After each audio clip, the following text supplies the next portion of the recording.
the coronavirus pandemic. We've got 173,000 new cases reported on Sunday, just over 1,100 people reported dead. And Zack, it feels like every Monday we're at this point where we've got these sobering numbers coming out, sort of taking us back, despite all of the optimism around the vaccine, to where we are in this reality right now. It's been an interesting weekend for me here in California because we had those new restrictions go into effect last night. A number of new restrictions or new elements to look to. We're talking about retail now operating at 20% capacity. All outdoor dining shut down, at least in Southern California. And it feels like there is this growing debate right now, partly because of this fatigue around the pandemic about who actually should be allowed to operate in terms of businesses. And a lot of restaurants, small businesses, very upset with this latest order because they are certainly struggling and they were trying to make up some of the losses in December.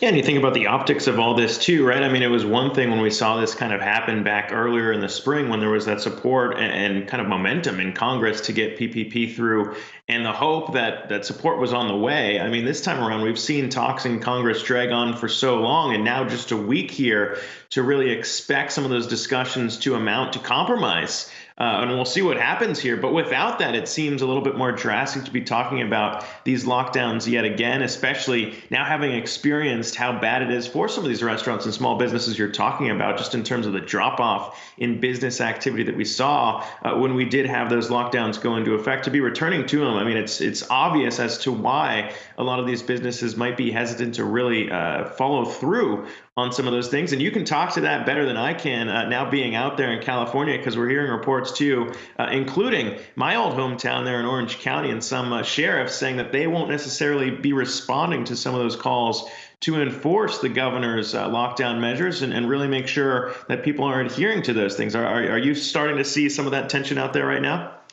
Yeah, no question about it. We have seen a lot of these videos, for example, circulating on social media of restaurant owners who are pushing back against the governor's order, but also the mayor here, Eric Garcetti, who has essentially said, look, on the one hand, businesses or restaurants need to close or shut down their outdoor dining. At the same time, he's still allowing filming crews, for example, to continue with their operations because they are deemed essential businesses. An interesting case to be following here, the California Restaurant Association suing public health officials here in LA County, saying you need to present the science here that says this spread is happening as a result of outdoor dining. And so a judge here in LA has said, yes, in fact, public health officials need to present that. That's something to be following here as well. But, you know, it feels like this is a debate that's happening every market that's out there. We were talking about New York City a few weeks ago when schools were initially shut down, but bars, restaurants, and gyms were allowed to continue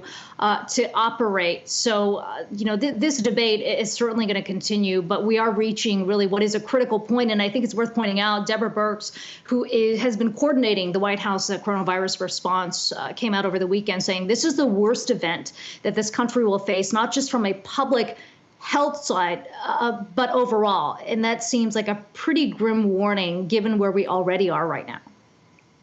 Yeah, not only that, but also, I mean, we'll dig into this later on in the show, but there is kind of this weird divide when people are expecting the vaccine is going to be coming, and you look ahead to that. But still, we'll get into the model, but more than 500,000 deaths still expected by the time we get into April. So clear reasons as to why we still need to adhere to these restrictions, wear masks and everything else. But, you know, our next guest, Aikiko, can talk to that far better than I can in terms of the doctors we'll be discussing it with today.